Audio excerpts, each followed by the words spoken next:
ਬਹੁਤ ਹੀ ਪਿਆਰੇ ਬੱਚਿਓ, NTSC ਦੀ ਤਿਆਰੀ ਲਈ ਅੱਜ ਆਪਾਂ ਟੌਪਿਕ ਕੁਦਰਤੀ ਬਨਸਪਤੀ ਅਤੇ ਜੰਗਲੀ ਜੀਵਨ ਉਹ ਕਰਨਾ ਹੈ। ਇਸ ਟੌਪਿਕ ਦੇ ਅਧੀਨ ਜੇਕਰ ਦੇਖਿਆ ਜਾਵੇ, ਧਰਤੀ ਇੱਕ ਅਦਭੁਤ ਅਤੇ ਨਿਵੇਕਲਾ ਗ੍ਰਹਿ ਹੈ ਜਿਸ ਦੇ ਉੱਪਰ ਜੀਵਨ ਹੈ। ਧਰਤੀ ਦੇ 4 ਮੰਡਲ ਹਨ: ਥਲ ਮੰਡਲ, ਵਾਯੂਮੰਡਲ, ਜਲ ਮੰਡਲ ਅਤੇ ਜੀਵ ਮੰਡਲ। ਜੀਵ ਮੰਡਲ ਧਰਤੀ ਦਾ ਉਹ ਮੰਡਲ ਹੈ ਜਿੱਥੇ ਕਈ ਤਰ੍ਹਾਂ ਦੇ ਜੀਵ ਵੱਸਦੇ ਹਨ। ਇੱਕ ਸੌੜਾ ਪਰੰਤੂ ਗੁੰਝਲਦਾਰ ਮੰਡਲ ਹੈ। ਇਸ ਮੰਡਲ ਦੀ ਹੋਂਦ ਉੱਥੇ ਹੁੰਦੀ ਹੈ ਜਿੱਥੇ ਬਾਕੀ ਤਿੰਨੇ ਮੰਡਲਾਂ ਦਾ ਸੁਮੇਲ ਹੁੰਦਾ ਹੈ। ਕਿਸੇ ਤਰ੍ਹਾਂ ਦੀ ਜ਼ਿੰਦਗੀ ਜਾਂ ਜੀਵਨ ਇਸੇ ਮੰਡਲ ਵਿੱਚ ਮਿਲਦਾ ਹੋਣ ਕਰਕੇ ਇਹ ਮੰਡਲ ਸਾਡੇ ਲਈ ਬਹੁਤ ਮਹੱਤਵਪੂਰਨ ਹੈ। ਜੀਵ ਮੰਡਲ ਦੇ ਜੀਵਾਂ ਦਾ ਆਕਾਰ ਇੱਕ ਛੋਟੇ ਜਿਹੇ ਬੈਕਟੀਰੀਆ ਤੋਂ ਲੈ ਕੇ ਵੱਡੇ ਹਾਥੀ, ਵੇਲ ਮੱਛੀ ਅਤੇ ਬਹੁਤ ਉੱਚੇ ਰੁੱਖਾਂ ਤੱਕ ਹੁੰਦਾ ਹੈ। ਇਹਨਾਂ ਸਾਰੇ ਤਰ੍ਹਾਂ ਦੇ ਜੀਵ ਨੂੰ ਮੁੱਖ ਤੌਰ 'ਤੇ 2 ਸ਼੍ਰੇਣੀਆਂ ਬਨਸਪਤੀ ਜਗਤ ਅਤੇ ਪਾਣੀ ਜਗਤ ਵਿੱਚ ਵੰਡਿਆ ਗਿਆ ਹੈ। ਕਿਸੇ ਖੇਤਰ ਜਾਂ ਕਿਸੇ ਸਮੇਂ ਵਿੱਚ ਮੌਜੂਦ ਸਾਰੇ ਪ੍ਰਾਣੀਆਂ ਨੂੰ ਫੌਨਾ ਕਿਹਾ ਜਾਂਦਾ ਹੈ।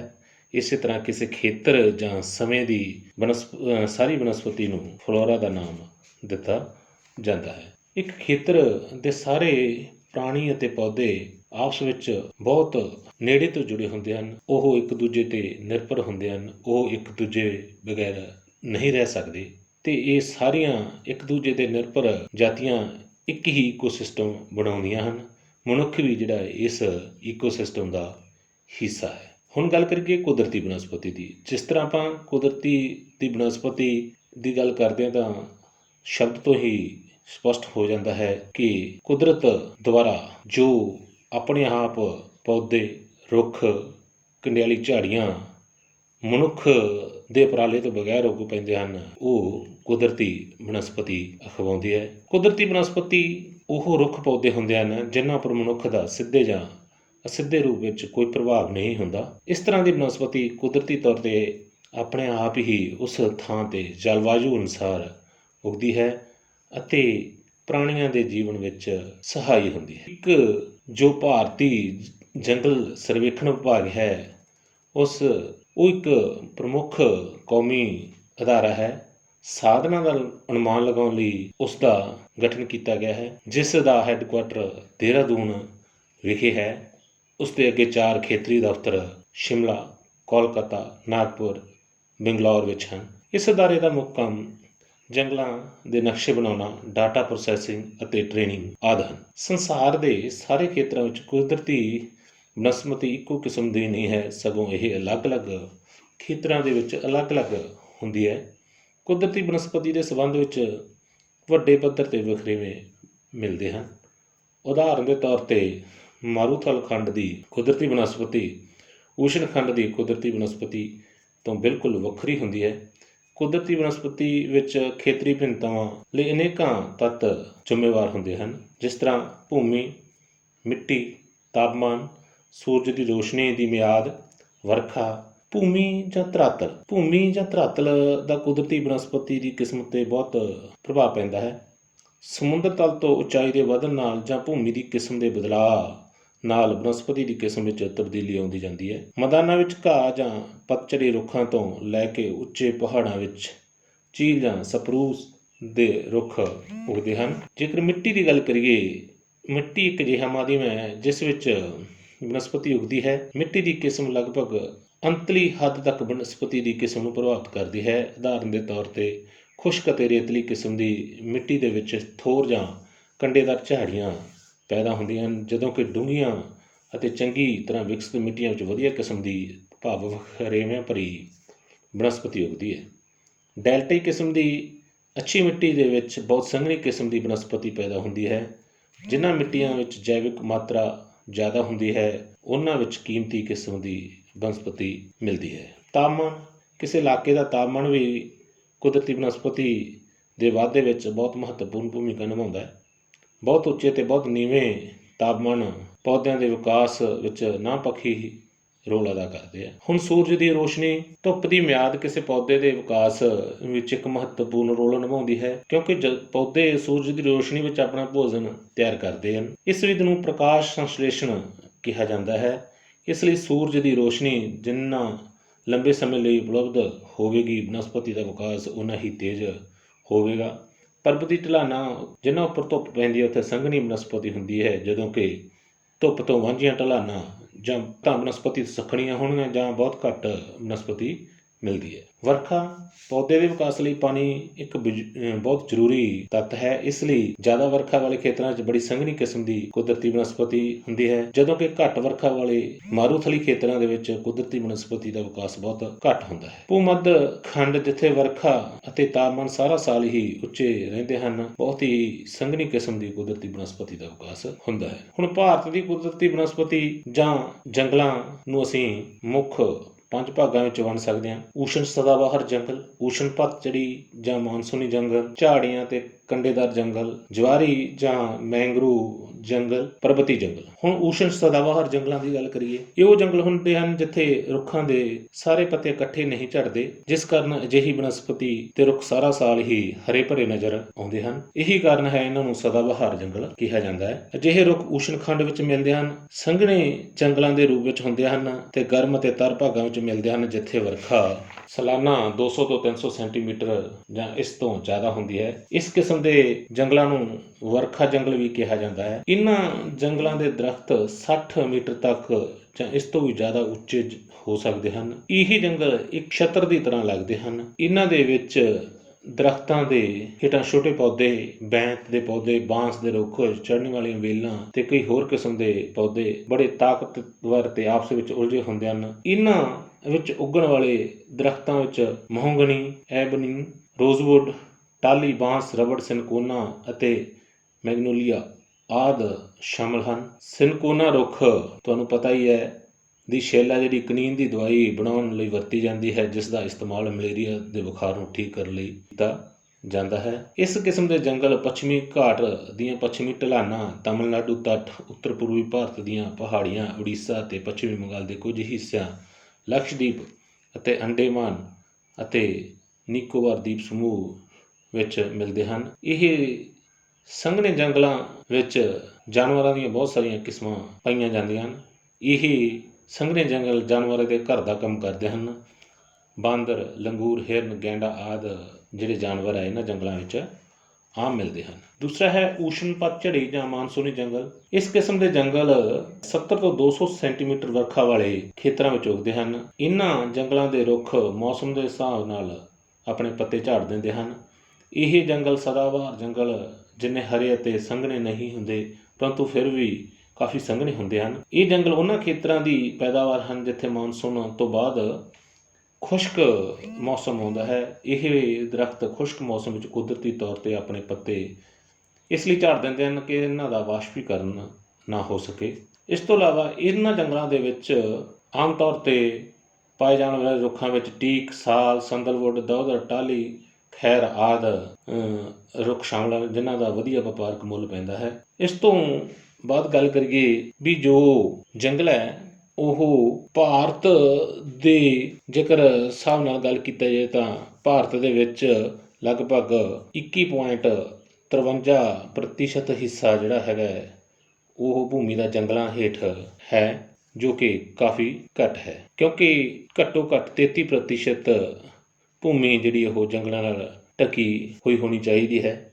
ਜੇਕਰ ਸੰਸਾਰ ਦੀ ਗੱਲ ਕਰੀਏ ਤਾਂ ਸੰਸਾਰ ਦੇ ਵਿੱਚ 29.5% ਭੂਮੀ ਵਣਾਂ ਨਾਲ ਢਕੀ ਹੋਈ ਹੈ। ਸੰਸਾਰ ਦੇ ਪੱਖ ਤੋਂ ਦੇਖੀਏ ਤਾਂ ਭਾਰਤ ਦੇ ਵਿੱਚ 21.53% ਜਿਹੜਾ ਭੂਮੀ ਦਾ ਹਿੱਸਾ ਹੈ ਜੰਗਲਾਂ ਹੇਠ ਹੈ, ਜੋ ਕਿ ਲਗਭਗ 22% ਦੇ ਕਰੀਬ ਹੀ ਬਣਦਾ ਹੈ ਜਾਂ 21.53% ਬਣਦਾ ਹੈ। ਇਸੇ ਤਰ੍ਹਾਂ ਝਾੜੀਆਂ ਅਤੇ ਕੰਡੇਦਾਰ ਜੰਗਲ, ਇਸ ਕਿਸਮ ਦੇ ਜੰਗਲ ਉਹਨਾਂ ਖੇਤਰਾਂ ਵਿੱਚ ਪਾਏ ਜਾਂਦੇ ਹੈ ਜਿੱਥੇ ਸਾਲਾਨਾ ਵਰਖਾ 70 ਸੈਂਟੀਮੀਟਰ ਜਾਂ ਇਸ ਤੋਂ ਵੀ ਘੱਟ ਹੁੰਦੀ ਹੈ। ਅਜਿਹੇ ਇਲਾਕੇ ਵਿੱਚ ਉੱਗਣ ਵਾਲੇ ਰੁੱਖ ਆਕਾਰ ਵਿੱਚ ਛੋਟੇ ਅਤੇ ਦੂਰ ਦੂਰ ਉੱਗਦੇ ਆ। ਮਿੱਟੀ ਵਿੱਚੋਂ ਪਾਣੀ ਪ੍ਰਾਪਤ ਕਰਨ ਲਈ ਇਹਨਾਂ ਰੁੱਖਾਂ ਦੀਆਂ ਜੜ੍ਹਾਂ ਕਾਫੀ ਡੂੰਘੀਆਂ ਹੁੰਦੀਆਂ ਹਨ ਅਤੇ ਪੱਤੇ ਛੋਟੇ ਅਤੇ ਕੰਡਿਆਲੀ ਕਿਸਮ ਦੇ ਹੁੰਦੇ ਹਨ, ਜਿਸ ਨਾਲ ਇਹਨਾਂ ਤੋਂ ਵਾਸ਼ਪੀਕਰਨ ਘੱਟ ਹੁੰਦਾ ਹੈ। ਇਹਨਾਂ ਪੌਦਿਆਂ ਦੇ ਤਣਿਆਂ ਵਿੱਚ ਪਾਣੀ ਜਮ੍ਹਾਂ ਰਹਿੰਦਾ ਹੈ। ਇਹ ਕਿੱਕਰ, ਖਜੂਰ, ਖੈਰ, ਥੋਰ ਅਤੇ ਹੋਰ ਕੰਡੇਦਾਰ ਪੌਦੇ ਇਸ ਕਿਸਮ ਦੀ ਬਨਸਪਤੀ ਦੇ ਵਿੱਚ ਆ ਜਾਂਦੇ ਹਨ। ਇਸ ਕਿਸਮ ਦੇ ਜੰਗਲ ਰਾਜਸਥਾਨ, ਪੰਜਾਬ, ਹਰਿਆਣਾ, ਗੁਜਰਾਤ, ਉੱਤਰ ਪ੍ਰਦੇਸ਼ ਅਤੇ ਮੱਧ ਪ੍ਰਦੇਸ਼ ਦੇ ਭਾਗਾਂ ਵਿੱਚ ਮਿਲਦੇ ਹਨ। ਆਮ ਕਰਕੇ ਊਠ, ਸ਼ੇਰ, ਬੱਬਰ ਸ਼ੇਰ, ਚੂਹੇ, ਖਰਗੋਸ਼ ਆਦਿ ਜਾਨਵਰ ਅਜਿਹੀ ਕਿਸਮ ਦੇ ਜੰਗਲਾਂ ਵਿੱਚ ਪਾਏ ਜਾਂਦੇ ਹਨ। ਅੱਗੇ ਜਵਾਰੀ ਜਾਂ ਮੈਂਗਰੋਵ ਜੰਗਲ। ਇਸ ਕਿਸਮ ਦੇ ਜੰਗਲ ਦਰਿਆਵਾਂ ਦੇ ਡੈਲਟਿਆਂ ਦੇ ਇਲਾਕਿਆਂ ਵਿੱਚ ਅਤੇ ਸਮੁੰਦਰੀ ਤੱਟ ਦੇ ਨਾਲ ਨਾਲ ਮਿਲਦੇ ਹਨ, ਜਿੱਥੇ ਜਵਾਰ ਭਾਟਿਆਂ ਦਾ ਪ੍ਰਭਾਵ ਹੁੰਦਾ ਹੈ। ਗੰਗਾ, ਬ੍ਰਹਮਪੁੱਤਰ, ਮਹਾਨਦੀ, ਗੋਦਾਵਰੀ, ਕ੍ਰਿਸ਼ਨਾ ਅਤੇ ਕਾਵੇਰੀ ਨਦੀਆਂ ਦੇ ਡੈਲਟਿਆਂ ਵਿੱਚ ਇਸ ਕਿਸਮ ਦੇ ਜੰਗਲ ਮਿਲਦੇ ਹਨ। ਇਸ ਕਿਸਮ ਦੇ ਜੰਗਲ ਸੰਘਣੇ ਅਤੇ ਤਾਜ਼ੇ ਜਾਂ ਨਮਕੀਨ ਪਾਣੀਆਂ ਵਿੱਚ ਇਹ ਰਹਿ ਸਕਦੇ ਹਨ। ਗੰਗਾ ਅਤੇ ਬ੍ਰਹਮਪੁੱਤਰ ਦਰਿਆਵਾਂ ਦੇ ਡੈਲਟਿਆਂ ਵਿੱਚ ਮਿਲਣ ਵਾਲੇ ਜੰਗਲਾਂ ਨੂੰ ਸੁੰਦਰਬਨ ਦਾ ਨਾਮ ਦਿੱਤਾ ਗਿਆ ਹੈ, ਕਿਉਂਕਿ ਇਹਨਾਂ ਜੰਗਲਾਂ ਵਿੱਚ ਸੁੰਦਰੀ ਕਿਸਮ ਦੇ ਰੁੱਖ ਬਹੁਤ ਮਿਲਦੇ ਹਨ। ਸੁੰਦਰੀ ਦੇ ਰੁੱਖ ਸਾਡੀ ਵਰਤੋਂ ਵਾਸਤੇ ਹੰਢਣਸਾਰ ਕਿਸਮ ਦੀ ਲੱਕੜੀ ਪ੍ਰਦਾਨ ਕਰਦੇ ਹਨ। ਤਾੜ ਅਤੇ ਨਾਰੀਅਲ ਦੇ ਦਰਖਤ ਦੂਜੀ ਕਿਸਮ ਦੇ ਦਰਖਤ ਜੋ ਇਹਨਾਂ ਜੰਗਲਾਂ ਵਿੱਚ ਮਿਲਦੇ ਹਨ। ਰਾਇਲ ਬੰਗਾਲ ਟਾਈਗਰ ਇਹਨਾਂ ਜੰਗਲਾਂ ਵਿੱਚ ਮਿਲਣ ਵਾਲਾ ਸੰਸਾਰ ਪ੍ਰਸਿੱਧ ਜਾਨਵਰ ਹੈ। ਹੁਣ ਪ੍ਰਸ਼ਨ ਬਣਦਾ ਹੈ, ਜੋ ਮੈਂਗਰੋਵ ਬਨਸਪਤੀ ਹੈ, ਇਸ ਨੂੰ ਹੋਰ ਕਿਹੜੇ ਨਾਮਾਂ ਨਾਲ ਜਾਣਿਆ ਜਾਂਦਾ ਹੈ? ਤਾਂ ਮੈਂਗਰੋਵ ਬਨਸਪਤੀ ਨੂੰ ਜਵਾਰੀ, ਦਲਦਲੀ, ਇਸ ਤਰ੍ਹਾਂ ਦੀ ਨਾਵਾਂ ਨਾਲ ਜਾਣਿਆ ਜਾਂਦਾ ਹੈ। ਉਸ ਤੋਂ ਅੱਗੇ ਪਰਬਤੀ ਜੰਗਲ। ਸਮੁੰਦਰੀ ਤਲ ਤੋਂ ਉਚਾਈ ਦੇ ਵਧਣ ਨਾਲ ਅਤੇ ਤਾਪਮਾਨ ਵਿੱਚ ਗਿਰਾਵਟ ਆਉਣ ਨਾਲ ਪਰਬਤੀ ਭਾਗਾਂ ਵਿੱਚ ਬਨਸਪਤੀ ਦੀ ਕਿਸਮ ਵੀ ਬਦਲ ਜਾਂਦੀ ਹੈ। ਕੁਦਰਤੀ ਬਨਸਪਤੀ ਵਿੱਚ ਊਸ਼ਣ ਪਤਝੜੀ ਅਤੇ ਅਲਪਾਈਨ ਕਿਸਮ ਤੱਕ ਦਾ ਬਦਲਾਅ ਆ ਜਾਂਦਾ ਹੈ। ਸ਼ਿਵਾਲਕ ਦੀਆਂ ਪਹਾੜੀਆਂ ਦੇ ਵਿੱਚ ਊਸ਼ਣ ਪਤਝੜੀ ਜੰਗਲਾਂ ਵਿੱਚ ਸਦਾਬਹਾਰ, ਅਖਰੋਟ, ਓਕ ਅਤੇ ਚੀਲ ਦੇ ਰੁੱਖ ਮਿਲਦੇ ਆ। ਸਮੁੰਦਰ ਤਲ ਤੋਂ 1500 ਤੋਂ 3200 ਮੀਟਰ ਤੱਕ ਦੀ ਉਚਾਈ ਵਿੱਚ ਸਾਨੂੰ ਕੋਨਾਧਾਰੀ ਜੰਗਲ ਮਿਲਦੇ ਆ, ਜਿੱਥੇ ਸਪਰੂਸ, ਫਰ, ਦਿਆਰ ਅਤੇ ਚੀਲ ਦੇ ਰੁੱਖ ਮਿਲਦੇ ਆ। ਜੇਕਰ ਅਸੀਂ ਥੋੜ੍ਹਾ ਜਿਹਾ ਹੋਰ ਉਚਾਈ 'ਤੇ ਜਾਂਦੇ ਹਾਂ ਤਾਂ ਘਾਹ ਅਤੇ ਝਾੜੀਆਂ ਮਿਲਦੀਆਂ ਹਨ। ਇਸ ਤੋਂ ਹੋਰ ਅੱਗੇ ਸਦਾ ਰਹਿਣ ਵਾਲੀ ਬਰਫ਼ ਦਾ ਖੇਤਰ ਆ ਜਾਂਦਾ ਹੈ। ਜਾਖ, ਹਿਰਨ, ਬਾਰਾਂਸਿੰਗਾ ਬਰਫ਼ ਵਿੱਚ ਰਹਿਣ ਵਾਲਾ ਚੀਤਾ, ਭਾਲੂ, ਜੰਗਲੀ ਭੇਡਾਂ ਅਤੇ ਬੱਕਰੀਆਂ ਅਜਿਹੇ ਜਾਨਵਰ ਪਰਬਤੀ ਜੰਗਲਾਂ ਵਿੱਚ ਆਮ ਤੌਰ 'ਤੇ ਮਿਲਦੇ ਹਨ। ਹੁਣ ਪੰਜਾਬ ਦੀ ਕੁਦਰਤੀ ਬਨਸਪਤੀ ਦੀ ਗੱਲ ਕਰੀਏ। ਕਿਸੇ ਵੀ ਇਲਾਕੇ ਦੀ ਬਨਸਪਤੀ ਮੁੱਖ ਤੌਰ 'ਤੇ ਉੱਥੋਂ ਦੇ ਧਰਾਤਲ, ਜਲਵਾਯੂ ਅਤੇ ਮਿੱਟੀ ਦੀਆਂ ਕਿਸਮਾਂ 'ਤੇ ਨਿਰਭਰ ਕਰਦੀ ਹੈ। ਪੰਜਾਬ ਦਾ ਜਲਵਾਯੂ ਮਹਾਂਦੀਪੀ ਮਾਨਸੂਨ ਕਿਸਮ ਦਾ ਹੈ। ਇੱਥੋਂ ਦਾ ਜ਼ਿਆਦਾਤਰ ਭਾਗ ਮੈਦਾਨੀ ਹੈ, ਪਰੰਤੂ ਛੋਟੀਆਂ ਪਹਾੜੀਆਂ, ਸ਼ਿਵਾਲਿਕ ਦੀਆਂ ਪਹਾੜੀਆਂ ਅਤੇ ਰੇਤ ਦੇ ਟਿੱਬਿਆਂ ਵਾਲੇ ਮੈਦਾਨ ਆਦਿ ਕੁਝ ਵਖਰੇਵੇਂ ਵੀ ਮਿਲਦੇ ਹਨ। ਰਾਜ ਦੇ ਅਲੱਗ-ਅਲੱਗ ਭਾਗਾਂ ਵਿੱਚ ਮਿੱਟੀ ਦੀਆਂ ਕਈ ਕਿਸਮਾਂ ਮਿਲ ਜਾਂਦੀਆਂ ਹਨ, ਜਿਨ੍ਹਾਂ ਵਿੱਚੋਂ ਕੁਝ ਕਿਸਮਾਂ ਜਲੌੜੀ ਜਾਂ ਦਰਿਆਈ ਮਿੱਟੀ, ਰੇਤਲੀ ਮਿੱਟੀ, ਚੀਕਣੀ ਮਿੱਟੀ, ਦੋਮਟ ਮਿੱਟੀ, ਪਹਾੜੀ ਜਾਂ ਕੰਢੀ ਮਿੱਟੀ, ਸੌਡਕ ਅਤੇ ਖਾਰੀ ਮਿੱਟੀ। ਇਹ ਭਾਂਤ-ਭਾਂਤ ਦੀਆਂ ਮਿੱਟੀਆਂ ਅਤੇ ਜਲਵਾਯੂ ਵੰਨ-ਸੁਵੰਨੀ ਬਨਸਪਤੀ ਪੈਦਾ ਕਰਦੀਆਂ ਹਨ। ਇਹ ਅਲੱਗ-ਅਲੱਗ ਤਰ੍ਹਾਂ ਦੀ ਬਨਸਪਤੀ ਕੁਦਰਤੀ ਵੀ ਹੋ ਸਕਦੀ ਹੈ ਅਤੇ ਮਨੁੱਖ ਦੁਆਰਾ ਉਗਾਈ ਵੀ ਹੋ ਸਕਦੀ ਹੈ। ਕੁਝ ਸਦੀਆਂ ਪਹਿਲਾਂ ਪੰਜਾਬ ਵਿੱਚ ਕੁਦਰਤੀ ਬਨਸਪਤੀ ਜਾਂ ਜੰਗਲ ਪਾਏ ਜਾਂਦੇ ਸਨ, ਪਰੰਤੂ ਦਰੱਖਤਾਂ ਦੀ ਲਗਾਤਾਰ ਕਟਾਈ, ਪਸ਼ੂਆਂ ਦੀ ਚਰਾਈ ਅਤੇ ਸਖਤ ਕਾਨੂੰਨ ਦੀ ਅਣਹੋਂਦ ਕਰਕੇ ਇਹ ਜੰਗਲਾਂ ਹੇਠ ਰਕਬਾ ਘਟਦਾ ਜਾ ਰਿਹਾ ਹੈ। ਅੰਗਰੇਜ਼ਾਂ ਵੱਲੋਂ 20ਵੀਂ ਸਦੀ ਦੇ ਵਿੱਚ ਕੁਦਰਤੀ ਬਨਸਪਤੀ ਨੂੰ ਬਚਾਉਣ ਲਈ ਕੁਝ ਕਦਮ ਉਠਾਏ ਗਏ।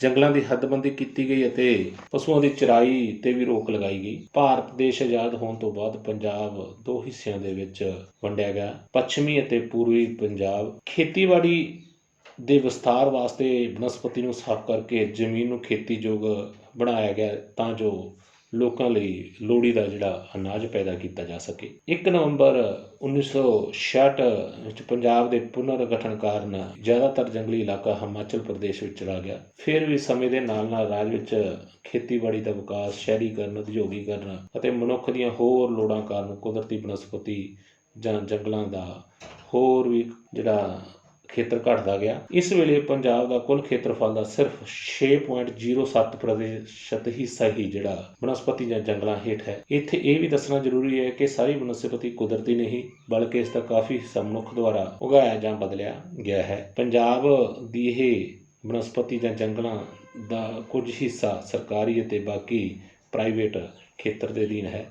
ਪੰਜਾਬ ਦਾ ਜ਼ਿਆਦਾਤਰ ਖੇਤਰ ਮੈਦਾਨੀ ਹੋਣ ਕਰਕੇ ਬਨਸਪਤੀ ਵਿੱਚ ਜ਼ਿਆਦਾ ਭਿੰਨਤਾ ਨਹੀਂ ਪਾਈ ਜਾਂਦੀ, ਪਰੰਤੂ ਫਿਰ ਵੀ ਅਲੱਗ-ਅਲੱਗ ਭਾਗਾਂ ਵਿੱਚ ਧਰਾਤਲ, ਜਲਵਾਯੂ ਅਤੇ ਮਿੱਟੀ ਦੀਆਂ ਕਿਸਮਾਂ ਵਿੱਚ ਵਖਰੇਵਾਂ ਹੋਣ ਕਰਕੇ ਪੰਜਾਬ ਦੀ ਕੁਦਰਤੀ ਬਨਸਪਤੀ ਨੂੰ ਮੁੱਖ ਤੌਰ 'ਤੇ ਕੁਝ ਭਾਗਾਂ ਵਿੱਚ ਵੰਡਿਆ ਜਾਂਦਾ ਹੈ, ਜਿਸ ਤਰ੍ਹਾਂ ਹਿਮਾਲਿਆ ਪ੍ਰਕਾਰ ਦੀ ਸਿੱਲੀ ਸ਼ੀਤ ਊਸ਼ਣ ਬਨਸਪਤੀ। ਇਸ ਪ੍ਰਕਾਰ ਦੀ ਬਨਸਪਤੀ ਪੰਜਾਬ ਦੇ ਉੱਤਰੀ ਹਿੱਸੇ ਵਿੱਚ ਜ਼ਿਲ੍ਹਾ ਪਠਾਨਕੋਟ ਦੀ ਧਾਰ ਕਲਾਂ ਤਹਿਸੀਲ ਵਿੱਚ ਮਿਲਦੀ ਹੈ। ਇਹ ਹਿੱਸਾ ਪੰਜਾਬ ਦੇ ਬਾਕੀ ਹਿੱਸਿਆਂ ਨਾਲੋਂ ਉਚਾਈ 'ਤੇ ਹੈ। ਇੱਥੇ ਵਰਖਾ ਵੀ ਜ਼ਿਆਦਾ ਹੁੰਦੀ ਹੈ। ਇਸ ਖੇਤਰ ਵਿੱਚ ਘੱਟ ਉਚਾਈ ਵਾਲੇ ਚੀਲ ਦੇ ਰੁੱਖ ਵਧੇਰੇ ਮਿਲਦੇ ਹਨ। ਬਾਂਸ, ਸ਼ਹਿਤੂਤ, ਟਾਹਲੀ, ਅੰਬ, ਪਹਾੜੀ ਕਿੱਕਰ ਇੱਥੇ ਪੈਦਾ ਹੋਣ ਵਾਲੇ ਹੋਰ ਮਹੱਤਵਪੂਰਨ ਰੁੱਖ ਹਨ। ਉਪ ਊਸ਼ਣ ਚੀਲ ਬਨਸਪਤੀ ਅਜਿਹੀ ਕਿਸਮ ਦੀ ਬਨਸਪਤੀ ਮੁੱਖ ਤੌਰ 'ਤੇ ਪਠਾਨਕੋਟ ਜ਼ਿਲ੍ਹੇ ਦੀ ਪਠਾਨਕੋਟ ਤਹਿਸੀਲ ਅਤੇ ਹੁਸ਼ਿਆਰਪੁਰ ਜ਼ਿਲ੍ਹੇ ਦੀਆਂ ਮੁਕੇਰੀਆਂ, ਦਸੂਹਾ ਅਤੇ ਹੁਸ਼ਿਆਰਪੁਰ ਤਹਿਸੀਲਾਂ ਦੀਆਂ ਉੱਚੀਆਂ ਢਲਾਣਾਂ 'ਤੇ ਮਿਲਦੀ ਹੈ। ਇੱਥੇ ਮਿਲਣ ਵਾਲੀ ਚੀਲ ਜ਼ਿਆਦਾ ਵਧੀਆ ਕਿਸਮ ਦੀ ਨਹੀਂ ਹੈ ਅਤੇ ਚੀਲ ਦੇ ਰੁੱਖ ਵੀ ਟਾਵੇਂ ਮਿਲਦੇ ਹਨ। ਕੁਝ ਹੇਠਲੇ ਭਾਗਾਂ ਦੇ ਵਿੱਚ ਖੈਰ, ਸ਼ਹਿਤੂਤ, ਟਾਹਲੀ ਅਤੇ ਹੋਰ ਰਲੇ ਮਿਲੇ ਕਿਸਮ ਦੇ ਜਿਹੜੇ ਦਰਖਤ ਉਹ ਮਿਲਦੇ ਹਨ। ਉਪ ਊਸ਼ਣ ਝਾੜੀਦਾਰ ਪਹਾੜੀ ਬਨਸਪਤੀ ਪਠਾਨਕੋਟ ਜ਼ਿਲ੍ਹੇ ਦੇ ਬਾਕੀ ਬਚੇ ਭਾਗਾਂ ਦੇ ਅਤੇ ਹੁਸ਼ਿਆਰਪੁਰ ਤੇ ਰੂਪਨਗਰ ਦੇ ਪੂਰਬੀ ਭਾਗਾਂ ਵਿੱਚ ਜ਼ਿਆਦਾਤਰ ਝਾੜੀਦਾਰ ਬਨਸਪਤੀ ਪਾਈ ਜਾਂਦੀ ਹੈ। ਅੱਜ ਤੋਂ 4-5 ਸਦੀਆਂ ਪਹਿਲਾਂ ਇਸ ਖੇਤਰ ਵਿੱਚ ਸੰਘਣੇ ਜੰਗਲ ਹੁੰਦੇ ਸਨ, ਪਰ ਦਰਖਤਾਂ ਦੀ ਅੰਨ੍ਹੇਵਾਹੀ ਕਟਾਈ, ਪਸ਼ੂਆਂ ਦੀ ਚਰਾਈ, ਮਿੱਟੀ ਦੇ ਰੁੜਨ ਅਤੇ ਜੰਗਲਾਂ ਦੀ ਅੱਗ ਨੇ ਸੰਘਣੀ ਕੁਦਰਤੀ ਬਨਸਪਤੀ ਨੂੰ ਝਾੜੀਦਾਰ ਬਨਸਪਤੀ ਵਿੱਚ ਤਬਦੀਲ ਕਰ ਦਿੱਤਾ। ਇੱਥੇ ਝਾੜੀਦਾਰ ਬਨਸਪਤੀ ਤੋਂ ਇਲਾਵਾ ਹੋਰ ਕਈ ਤਰ੍ਹਾਂ ਦੇ ਰੁੱਖ ਮਿਲਦੇ ਹਨ, ਜਿਨ੍ਹਾਂ ਵਿੱਚ ਖੈਰ, ਟਾਹਲੀ, ਸ਼ਹਿਤੂਤ, ਕਿੱਕਰ, ਨਿੰਮ, ਡੇਕ, ਬਾਂਸ, ਸਿੰਬਲ ਅਤੇ ਅਮਲਤਾਸ ਪ੍ਰਮੁੱਖ ਹਨ। ਇੱਥੇ ਉੱਗਣ ਵਾਲੀ ਲੰਬੀ ਕਿਸਮ ਦੀ ਘਾਹ ਕਾਗਜ਼ ਅਤੇ ਰੱਸੀਆਂ ਦੇ ਨਿਰਮਾਣ ਵਿੱਚ ਸਹਾਈ ਹੁੰਦੀ ਹੈ। ਊਸ਼ਣ ਖੁਸ਼ਕ ਪਤਝੜੀ ਬਨਸਪਤੀ ਇਸ ਕਿਸਮ ਦੀ ਬਨਸਪਤੀ ਪੰਜਾਬ ਦੇ ਗਰਮ ਅਤੇ ਖੁਸ਼ਕ ਇਲਾਕਿਆਂ 'ਚ ਮਿਲਦੀ ਹੈ। ਰਾਜ ਦੇ ਲਹਿਰਦਾਰ ਅਤੇ ਉੱਚੇ ਨੀਵੇਂ ਮੈਦਾਨ, ਕੰਢੀ ਇਲਾਕਿਆਂ ਦੇ ਮੈਦਾਨ ਅਤੇ ਮੱਧਵਰਤੀ ਮੈਦਾਨਾਂ ਵਿੱਚ ਮੁੱਖ ਤੌਰ 'ਤੇ ਖੁਸ਼ਕ ਪਤਝੜੀ ਕਿਸਮ ਦੀ ਬਨਸਪਤੀ ਮਿਲਦੀ ਹੈ। ਕਦੀ ਇਸ ਖੇਤਰ ਵਿੱਚ ਵੀ ਸੰਘਣੀ ਬਨਸਪਤੀ ਹੋਇਆ ਕਰਦੀ ਸੀ। ਸੰਘਣੀ ਬਨਸਪਤੀ ਦੇ ਛੋਟੇ ਵੱਡੇ ਟੁਕੜੇ ਵੀ ਮਿਲਦੇ ਹਨ, ਜਿਨ੍ਹਾਂ ਨੂੰ ਸਥਾਨਕ ਲੋਕ ਝੰਗੀ, ਬੀੜ ਜਾਂ ਝਿੜੀ ਦਾ ਨਾਮ ਦਿੰਦੇ ਹਨ। SS ਨਗਰ, ਮੋਹਾਲੀ ਅਤੇ ਪਟਿਆਲਾ ਵਿੱਚ ਰੁੱਖਾਂ ਦੇ ਸੰਘਣੇ ਝੁੰਡ ਜਾਂ ਇਲਾਕੇ, ਜਿਨ੍ਹਾਂ ਨੂੰ ਬੀੜ ਕਿਹਾ ਜਾਂਦਾ ਹੈ, ਉਹ ਵੀ ਮਿਲਦੇ ਆ, ਜਿਨ੍ਹਾਂ ਵਿੱਚ ਕੁਝ ਜਿਵੇਂ ਛੱਤ ਬੀੜ, ਬੀੜ ਭਾਦਸੋਂ, ਬੀੜ ਮੋਤੀਬਾਗ, ਬੀੜ ਭੁਨਰਹੇੜੀ ਆਦਿ ਇਹ ਵਰਣਨਯੋਗ ਹੈ। ਇਸ ਖੇਤਰ ਵਿੱਚ ਮਿਲਣ ਵਾਲੇ ਰੁੱਖਾਂ ਵਿੱਚੋਂ ਟਾਹਲੀ, ਨਿੰਮ, ਪਿੱਪਲ, ਬੋਹੜ, ਕਿੱਕਰ, ਅੰਬ, ਨਿੰਬੂ ਜਾਤੀ ਦੇ ਰੁੱਖ ਪ੍ਰਮੁੱਖ ਹਨ। ਇਸ ਖੇਤਰ ਵਿੱਚ ਮਿਲਦੀਆਂ ਖਾਲੀ ਥਾਵਾਂ 'ਤੇ ਸਫੈਦਾ ਪਾਪੂਲਰ ਦੇ ਪੌਦੇ ਲਗਾ ਕੇ ਕੁਦਰਤੀ ਬਨਸਪਤੀ ਦੇ ਘਾਟ ਨੂੰ ਪੂਰਾ ਕਰਨ ਦੀ ਕੋਸ਼ਿਸ਼ ਕੀਤੀ ਗਈ ਹੈ। ਉਸ ਤੋਂ ਅੱਗੇ ਊਸ਼ਣ ਕੰਡੇਦਾਰ ਬਨਸਪਤੀ ਇਹੋ ਜਿਹੀ ਜਿਹੜੀ ਹੈਗੀ ਹੈ ਬਨਸਪਤੀ ਵਧੇਰੇ ਕਰਕੇ ਪੰਜਾਬ ਦੇ ਘੱਟ ਵਰਖਾ ਵਾਲੇ ਖੇਤਰਾਂ ਵਿੱਚ ਪਾਈ ਜਾਂਦੀ ਹੈ। ਮਾਨਸਾ, ਬਠਿੰਡਾ ਅਤੇ ਫਾਜ਼ਿਲਕਾ ਜ਼ਿਲ੍ਹਿਆਂ ਦੇ ਜ਼ਿਆਦਾਤਰ ਭਾਗਾਂ ਅਤੇ ਫਿਰੋਜ਼ਪੁਰ ਅਤੇ ਫਰੀਦਕੋਟ ਜ਼ਿਲ੍ਹਿਆਂ ਦੇ ਮੱਧ ਦੱਖਣੀ ਭਾਗਾਂ ਦੇ ਵਿੱਚ ਕੰਡੇਦਾਰ ਬਨਸਪਤੀ ਦੀ ਬਹੁਤਾਤ ਮਿਲਦੀ ਹੈ। ਇਸ ਖੇਤਰ ਦੇ ਕਈ ਵੱਡੇ ਹਿੱਸੇ ਬਨਸਪਤੀ ਤੋਂ ਸੱਖਣੇ ਵੀ ਹਨ। ਕੰਡੇਦਾਰ ਝਾੜੀਆਂ ਅਤੇ ਥੋਰ ਤੋਂ ਇਲਾਵਾ ਟਾਹਲੀ, ਕਿੱਕਰ, ਜੰਡ ਅਜਿਹੇ ਦਰਖਤ ਮਿਲਦੇ ਹਨ। ਕੁਦਰਤੀ ਬਨਸਪਤੀ ਵਾਤਾਵਰਣ ਦੀ ਕਿਸਮ ਨੂੰ ਸੁਧਾਰਨ ਵਿੱਚ ਅਹਿਮ ਭੂਮਿਕਾ ਨਿਭਾਉਂਦੀ ਹੈ। ਇਸ ਦੇ ਨਾਲ ਕਿਸੇ ਦੇਸ਼ ਜਾਂ ਰਾਜ ਦੀ ਆਰਥਿਕਤਾ ਨੂੰ ਵੀ ਮਜ਼ਬੂਤ ਕਰਦੀ ਹੈ। ਕੁਦਰਤੀ ਬਨਸਪਤੀ ਜਾਂ ਜੰਗਲਾਂ ਨੂੰ ਮਨੁੱਖੀ ਸਮਾਜ ਦੇ ਫੇਫੜੇ ਵੀ ਕਿਹਾ ਜਾਂਦਾ ਹੈ। ਕੁਦਰਤੀ ਸੰਤੁਲਨ ਦੇ ਲਿਹਾਜ਼ ਨਾਲ ਕਿਸੇ ਦੇਸ਼ ਜਾਂ ਰਾਜ ਦਾ 1/3 ਜਿਹੜਾ ਹਿੱਸਾ ਹੈ ਉਹ ਜੰਗਲਾਂ, ਭਾਵ 33% ਹਿੱਸਾ ਜੰਗਲਾਂ ਹੇਠ ਹੋਣਾ ਚਾਹੀਦਾ ਹੈ। ਪਰੰਤੂ ਸਟੇਟ ਆਫ ਫੋਰੈਸਟ ਰਿਪੋਰਟ ਦੇ ਅਨੁਸਾਰ ਇਹ ਭਾਰਤ ਦਾ ਜਿਹੜਾ ਕੁੱਲ ਪ੍ਰਤੀਸ਼ਤ ਹੈ ਉਹ 21.53% ਹੈ, ਜਿਸ ਨੂੰ ਲਗਭਗ 22% ਵੀ ਕਿਹਾ ਜਾ ਸਕਦਾ ਹੈ। ਕਈ ਬੁੱਕਸ ਦੇ ਵਿੱਚ 22% ਵੀ ਦੇਖਿਆ ਗਿਆ, ਪਰ ਰਿਪੋਰਟ ਦੇ ਹਿਸਾਬ ਨਾਲ 21.53% ਹਿੱਸਾ ਜਿਹੜਾ ਉਹ ਜੰਗਲਾਂ ਹੇਠ ਹੈ। ਜੇਕਰ ਪੰਜਾਬ ਦੀ ਗੱਲ ਕਰੀਏ, ਪੰਜਾਬ ਦੇ ਵਿੱਚ 66 ਵਰਗ ਕਿਲੋਮੀਟਰ ਜੰਗਲਾਂ ਦਾ ਇਜ਼ਾਫਾ ਹੋਇਆ ਹੈ। ਸਟੇਟ ਆਫ ਫੋਰੈਸਟ ਰਿਪੋਰਟ ਦੇ 2017 ਦੇ ਅਨੁਸਾਰ ਰਾਜ ਦੇ ਕੁੱਲ ਭੂਗੋਲਿਕ ਖੇਤਰਫਲ ਵਿੱਚੋਂ ਕੇਵਲ 3.65% ਹਿੱਸਾ ਹੀ ਕੁਦਰਤੀ ਬਨਸਪਤੀ ਹੇਠ ਹੈ, ਜੋ ਕਿ ਚਿੰਤਾ ਦਾ ਵਿਸ਼ਾ ਹੈ। ਹੁਸ਼ਿਆਰਪੁਰ ਜ਼ਿਲ੍ਹਾ ਜੰਗਲਾਂ ਦੇ ਹਿਸਾਬ ਨਾਲ ਸਭ ਤੋਂ ਅੱਗੇ ਹੈ ਪੰਜਾਬ ਦੇ ਵਿੱਚ।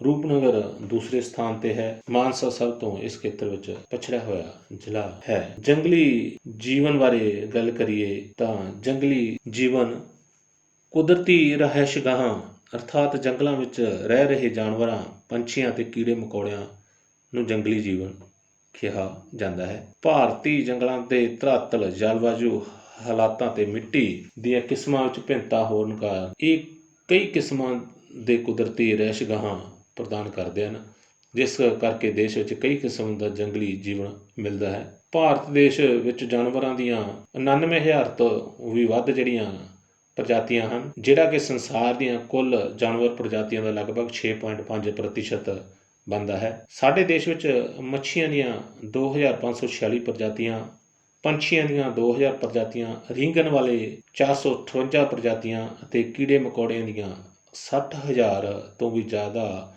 ਪ੍ਰਜਾਤੀਆਂ ਮਿਲਦੀਆਂ ਹਨ। ਭਾਰਤ ਦੀ ਧਰਤੀ 'ਤੇ ਸਭ ਤੋਂ ਵੱਡਾ ਥਣਧਾਰੀ ਪ੍ਰਾਣੀ ਹਾਥੀ ਹੈ। ਇਹ ਜ਼ਿਆਦਾਤਰ ਅਸਾਮ, ਪੱਛਮੀ ਬੰਗਾਲ, ਕਰਨਾਟਕ, ਕੇਰਲ ਅਤੇ ਮੱਧ ਭਾਰਤ ਦੇ ਜੰਗਲਾਂ ਵਿੱਚ ਮਿਲਦਾ ਹੈ। ਇੱਕ ਸਿੰਗ ਵਾਲਾ ਗੈਂਡਾ ਜਿਹੜਾ ਕਿ ਦੂਜਾ ਵੱਡਾ ਥਣਧਾਰੀ ਪ੍ਰਾਣੀ ਹੈ। ਇਹਨਾਂ ਦੀ ਗਿਣਤੀ ਵੀ ਤੇਜ਼ੀ ਨਾਲ ਘਟਦੀ ਜਾ ਰਹੀ ਹੈ। ਭਾਰਤ ਵਿੱਚ ਹੁਣ 1500 ਤੋਂ ਵੀ ਘੱਟ ਗੈਂਡੇ ਰਹਿ ਗਏ ਹੈ, ਜਿਹੜੇ ਕੇਵਲ ਅਸਾਮ ਅਤੇ ਪੱਛਮੀ ਬੰਗਾਲ ਵਿੱਚ ਮਿਲਦੇ ਹਨ। ਅਰਨਾ ਜਾਂ ਜੰਗਲੀ ਮੱਝ ਅਸਾਮ ਅਤੇ ਛੱਤੀਸਗੜ੍ਹ ਦੇ ਬਸਤਰ ਜ਼ਿਲ੍ਹੇ ਵਿੱਚ ਮਿਲਦੀ ਹੈ। ਗੌਰ ਜਾਂ ਜੰਗਲੀ ਬਲਦ ਮੱਧ ਭਾਰਤ ਦੇ ਜੰਗਲਾਂ ਵਿੱਚ ਮਿਲਦਾ ਹੈ। ਭਾਰਤ ਵਿੱਚ ਲਗਭਗ 3000 ਦੇ ਕਰੀਬ ਸ਼ੇਰ ਹਨ, ਜਿਹੜੇ ਮੁੱਖ ਤੌਰ 'ਤੇ ਪੂਰਬੀ ਹਿਮਾਲਿਆ ਦੀਆਂ ਪਹਾੜੀਆਂ ਅਤੇ ਜੰਗਲਾਂ ਅਤੇ ਪ੍ਰਾਇਦੀਪੀ ਭਾਰਤ ਦੇ ਕੁਝ ਭਾਗਾਂ ਵਿੱਚ ਮਿਲਦੇ ਹਨ। ਚਾਕ, ਜਿਸ ਨੂੰ ਬਰਫ਼ ਦਾ ਬਲਦ ਵੀ ਕਿਹਾ ਜਾਂਦਾ ਹੈ, ਲੱਦਾਖ ਦੇ ਵਿੱਚ ਮਿਲਦਾ ਹੈ। ਇਸ ਨੂੰ ਭਾਰ ਢੋਣ ਵਾਲੇ ਜਾਨਵਰ ਦੇ ਤੌਰ 'ਤੇ ਵੀ ਵਰਤਿਆ ਜਾਂਦਾ ਹੈ। ਜੰਗਲੀ ਭੇਡਾਂ ਅਤੇ ਬੱਕਰੀਆਂ ਹਿਮਾਲਿਆ ਦੇ ਜੰਗਲਾਂ ਵਿੱਚ ਮਿਲਦੀਆਂ ਹਨ। ਹਿਰਨ ਅਤੇ ਬਾਰਾਸਿੰਗਾ ਵੀ ਭਾਰਤੀ ਜੰਗਲਾਂ ਵਿੱਚ ਆਮ ਘੁੰਮਦੇ ਫਿਰਦੇ ਦਿਖਾਈ ਦਿੰਦੇ ਹਨ। ਥੰਮਣ ਇੱਕ ਬਹੁਤ ਹੀ ਸੁੰਦਰ ਹਿਰਨ ਹੈ, ਜਿਸ ਤੋਂ ਸਾਨੂੰ ਕਸਤੂਰੀ ਪ੍ਰਾਪਤ ਹੁੰਦੀ ਹੈ। ਮਣੀਪੁਰ ਦੇ ਜੰਗਲਾਂ ਵਿੱਚ ਪਾਇਆ ਜਾਂਦਾ ਹੈ। ਬਾਂਦਰਾਂ ਅਤੇ ਲੰਗੂਰਾਂ ਦੀਆਂ ਬਹੁਤ ਸਾਰੀਆਂ ਪ੍ਰਜਾਤੀਆਂ ਲਗਭਗ ਸਾਰੇ ਜੰਗਲੀ ਭਾਗਾਂ ਦੇ ਵਿੱਚ ਪਾਈਆਂ ਜਾਂਦੀਆਂ ਹਨ।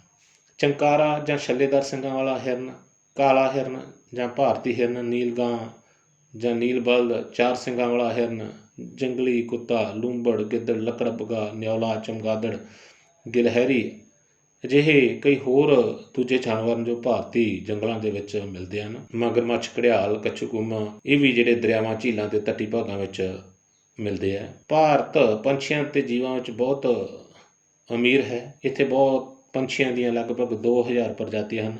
ਜ਼ਿਆਦਾਤਰ ਪੰਛੀ ਭਾਰਤੀ ਮੂਲ ਦੇ ਹਨ, ਪਰ ਬਹੁਤ ਸਾਰੇ ਪੰਛੀ ਜਿਹੜੇ ਹੋਰ ਖੇਤਰਾਂ ਨਾਲ ਵੀ ਸੰਬੰਧ ਰੱਖਦੇ ਹਨ। ਬਤਕਾਂ, ਸਾਰਸ, ਅਬਾਬੀਲ ਅਤੇ ਫਲਾਈ ਕੈਚਰਸ ਪੱਛਮੀ ਪੰਛੀ ਸਰਦੀਆਂ ਦੀਆਂ ਵਿੱਚ ਮੱਧ ਏਸ਼ੀਆ ਤੋਂ ਭਾਰਤ ਦੇ ਵਿੱਚ ਝੀਲਾਂ ਅਤੇ ਸਰੋਵਰਾਂ ਅਤੇ ਪ੍ਰਵਾਸੀ ਪੰਛੀਆਂ ਦੇ ਤੌਰ 'ਤੇ ਆਉਂਦੇ ਹੈ। ਜਿਹੜਾ ਮੋਰ ਹੈ ਭਾਰਤ ਦਾ ਕੌਮੀ ਪੰਛੀ ਹੈ ਅਤੇ ਚੀਤਾ ਭਾਰਤ ਦਾ ਕੌਮੀ ਜਾਨਵਰ ਹੈ। ਮੋਰ ਆਪਣੇ ਸ਼ਾਨਦਾਰ ਖੰਭਾਂ ਦੇ ਕਾਰਨ ਭਾਰਤ ਦੇ ਪੰਛੀ ਜੀਵਨ ਤੇ ਰੰਗ ਅਤੇ ਧਨ ਦਾ ਪ੍ਰਗਟਾਵਾ ਕਰਦਾ ਹੈ। ਜੇਕਰ ਸਰਦੀਆਂ ਦੇ ਮੌਸਮ ਵਿੱਚ ਜੋ ਪ੍ਰਵਾਸੀ ਪੰਛੀਆਂ ਦੇ ਉਹਨਾਂ ਦੀ ਗੱਲ ਕਰੀਏ ਤਾਂ ਜਿਨ੍ਹਾਂ ਵਿੱਚ ਸਾਈਬੇਰੀਆਈ ਸਾਰਸ, ਗ੍ਰੇਟਰ ਫਲੈਮਿੰਗੋ, ਰਫ, ਕਾਲੇ ਖੰਭਾਂ ਵਾਲੀ ਸਟਿਲ, ਆਮ ਟੀਲ, ਆਮ ਗ੍ਰੀਨ ਸਾਰਕ, ਰੋਜੀ ਪੈਲੀਕਨ, ਗਿੱਦਵਾਲ, ਸਟਾਲਿੰਗ। ਜੇਕਰ ਗਰਮੀਆਂ ਦੇ ਮੌਸਮ ਵਿੱਚ ਭਾਰਤ ਵਿੱਚ ਆਉਣ ਵਾਲੇ ਪ੍ਰਵਾਸੀ ਪੰਛੀਆਂ ਦੀ ਗੱਲ ਕਰੀਏ, ਕੋਇਲ, ਏਸ਼ੀਆਈ ਕੋਇਲ, ਬਲੈਕ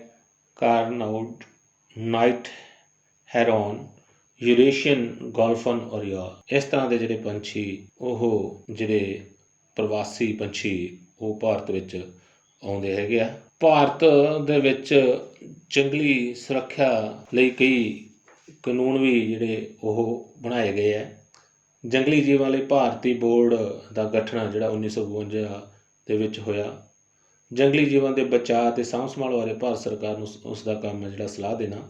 ਕੌਮੀ ਪਾਰਕਾਂ, ਜੰਗਲੀ ਜੀਵ ਪਨਾਹਗਾਹਾਂ ਅਤੇ ਜੰਗਲੀ ਜੀਵ ਬਾਗਾਂ ਦਾ ਨਿਰਮਾਣ ਕਰਨਾ ਅਤੇ ਲੋਕਾਂ ਵਿੱਚ ਜੰਗਲੀ ਜੀਵਾਂ ਦੀ ਸਾਂਭ ਸੰਭਾਲ ਬਾਰੇ ਜਾਗਰਤੀ ਪੈਦਾ ਕਰਨਾ ਇਸ ਜਿਹੜਾ ਬੋਰਡ ਦੇ ਮੰਤਵ ਸਨ। ਜੰਗਲੀ ਜੀਵ ਸੁਰੱਖਿਆ ਕਾਨੂੰਨ ਦਾ ਵਾਈਲਡ ਲਾਈਫ ਪ੍ਰੋਟੈਕਸ਼ਨ ਐਕਟ 1972 ਬਣਾਇਆ ਗਿਆ, ਜੋ ਕਿ ਖਤਮ ਹੋਣ ਵਾਲੀਆਂ ਖਤਰੇ ਵਾਲੀਆਂ ਪ੍ਰਜਾਤੀਆਂ ਜੋ ਦੇ ਬਚਾਅ ਅਤੇ ਸਾਂਭ ਸੰਭਾਲ ਵਾਸਤੇ ਕਾਨੂੰਨ ਬਣਾਇਆ ਗਿਆ। ਬਹੁਤ ਸਾਰੇ ਹੋਰ ਵੀ ਪ੍ਰੋਜੈਕਟ ਜਿਹੜੇ ਉਹ ਹੋਂਦ ਵਿੱਚ ਲਿਆਂਦੇ ਗਏ। ਤਾਂ ਕੁਝ ਜੀਵ ਰੱਖਾਂ ਵੀ ਬਣਾਈਆਂ ਗਈਆਂ, ਜਿਨ੍ਹਾਂ ਦਾ ਕੰਮ ਜੰਗਲੀ ਜੀਵਾਂ ਦੀ ਸਾਂਭ ਸੰਭਾਲ ਕਰਨਾ ਹੈ। ਰਾਖਵੇਂ ਜੀਵ ਮੰਡਲ ਬਹੁ-ਮੰਤਵੀ ਸੁਰੱਖਿਅਤ ਖੇਤਰ ਹਨ, ਜਿਨ੍ਹਾਂ ਦਾ ਕੰਮ ਪ੍ਰਤੀਨਿਧ ਇਕੋਸਿਸਟਮ ਵਿੱਚ ਵਿਰਸੇ ਦੀ ਅਨੇਕਤਾ ਨੂੰ ਸੰਭਾਲ ਕੇ ਰੱਖਣਾ। ਹੁਣ ਤੱਕ 18 ਅਜਿਹੇ ਰਾਖਵੇਂ ਜੀਵ ਮੰਡਲ ਜੰਗਲੀ ਜੀਵਾਂ ਨੂੰ ਆਪਣੀਆਂ ਕੁਦਰਤੀ ਰਿਹਾਇਸ਼ਗਾਹਾਂ ਵਿੱਚ ਹੀ ਸੁਰੱਖਿਅਤ ਰੱਖਣ ਲਈ ਬਣਾਏ ਗਏ ਹਨ। ਸਰਕਾਰ ਦੁਆਰਾ ਜੰਗਲੀ ਜੀਵਾਂ ਦੇ ਬਚਾਅ ਅਤੇ ਸਾਂਭ ਸੰਭਾਲ ਲਈ 103 ਕੌਮੀ ਪਾਰਕ ਅਤੇ 544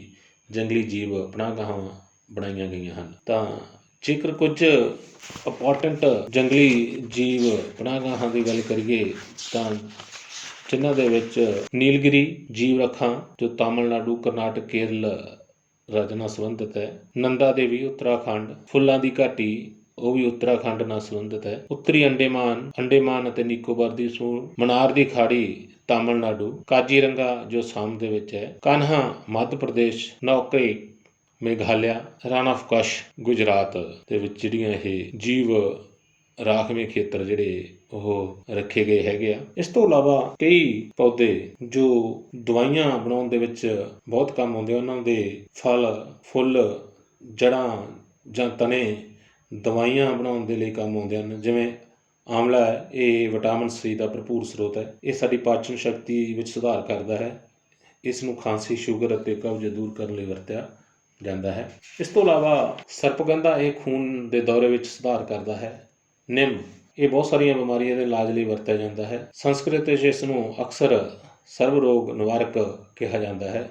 ਇਸ ਤੋਂ ਸਾਬਣ, ਸ਼ੈਂਪੂ, ਕਰੀਮਾਂ, ਟੁੱਥਪੇਸਟ, ਹੋਰ ਕਈ ਤਰ੍ਹਾਂ ਦੀਆਂ ਮਲਮਾਂ ਬਣਾਈਆਂ ਜਾਂਦੀਆਂ ਹਨ। ਤੁਲਸੀ ਖਾਂਸੀ, ਜ਼ੁਕਾਮ ਅਤੇ ਬੁਖਾਰ ਦੀ ਸੂਰਤ ਵਿੱਚ ਵਰਤੀ ਜਾਂਦੀ ਹੈ। ਬਿੱਲ ਕਬਜ਼ ਅਤੇ ਦਸਤ ਠੀਕ ਕਰਨ ਲਈ ਜਿਹੜੀ ਬਿੱਲ ਵਰਤੀ ਜਾਂਦੀ ਹੈ। ਚੰਦਨ ਪੁਰਾਣੀਆਂ ਸਾਹ ਦੀਆਂ ਬਿਮਾਰੀਆਂ ਅਤੇ ਚਮੜੀ ਦੀਆਂ ਬਿਮਾਰੀਆਂ ਠੀਕ ਕਰਨ ਲਈ ਚੰਦਨ ਦਾ ਉਪਯੋਗ ਕੀਤਾ ਜਾਂਦਾ ਹੈ। ਸਿਨਕੋਨਾ ਪਹਿਲਾਂ ਵੀ ਗੱਲ ਕੀਤੀ ਗਈ ਸੀ। ਇਸ ਪੌਦੇ ਦੀ ਛਿੱਲ ਤੋਂ ਕੁਨੀਨ ਬਣਾਈ ਜਾਂਦੀ ਹੈ ਜੋ ਮਲੇਰੀਆ ਦੇ ਬੁਖਾਰ ਨੂੰ ਠੀਕ ਕਰਨ ਲਈ ਇਸਤੇਮਾਲ ਕੀਤੀ ਜਾਂਦੀ ਹੈ। ਜਾਮਨ, ਇਸ ਤਰ੍ਹਾਂ ਦਾ ਫਲ ਪਾਚਨ ਸ਼ਕਤੀ ਨੂੰ ਵਧਾਉਂਦਾ ਹੈ ਅਤੇ ਗੁਠਲੀਆਂ, ਸ਼ੂਗਰ ਕੰਟਰੋਲ ਕਰਨ ਲਈ ਵਰਤੀਆਂ ਜਾਂਦੀਆਂ ਹਨ। ਇਸ ਤਰ੍ਹਾਂ ਇਹ ਆਪਾਂ ਜਿਹੜਾ ਟੌਪਿਕ ਹੈ ਕੁਦਰਤੀ ਬਨਸਪਤੀ ਅਤੇ ਜੰਗਲੀ ਜੀਵਨ, ਇਹ ਆਪਾਂ ਕੀਤਾ ਹੈ। NTSC ਦੇ ਐਗਜ਼ਾਮ ਦੇ ਵਿੱਚ ਕੁਝ ਪ੍ਰਸ਼ਨ ਜਿਹੜੇ ਹੈਗੇ ਆ ਉਹ ਇਸ ਟੌਪਿਕ ਦੇ ਵਿੱਚੋਂ ਆਉਣ ਦੀ ਸੰਭਾਵਨਾ ਬਣਦੀ ਹੈ। ਜਿਸ ਤਰ੍ਹਾਂ ਜੰਗਲਾਂ ਹੇਠ ਕਿੰਨੀ ਭੂਮੀ ਹੈ, ਸੰਸਾਰ ਦੀ ਕਿੰਨੇ ਪ੍ਰਤੀਸ਼ਤ ਭੂਮੀ ਜੰਗਲਾਂ ਹੇਠ ਹੈ, ਭਾਰਤ ਦੀ ਕਿੰਨੇ ਪ੍ਰਤੀਸ਼ਤ ਭੂਮੀ ਜੰਗਲਾਂ ਹੇਠ ਹੈ, ਪੰਜਾਬ ਦੀ ਕਿੰਨੇ ਪ੍ਰਤੀਸ਼ਤ ਜਿਹੜੀ ਭੂਮੀ ਹੈ ਉਹ ਜੰਗਲਾਂ ਹੇਠ ਹੈ, ਕਿੰਨੇ ਪ੍ਰਤੀਸ਼ਤ ਜੰਗਲ ਹੇਠ ਭੂਮੀ ਹੋਣੀ ਲਾਜ਼ਮੀ ਹੈ।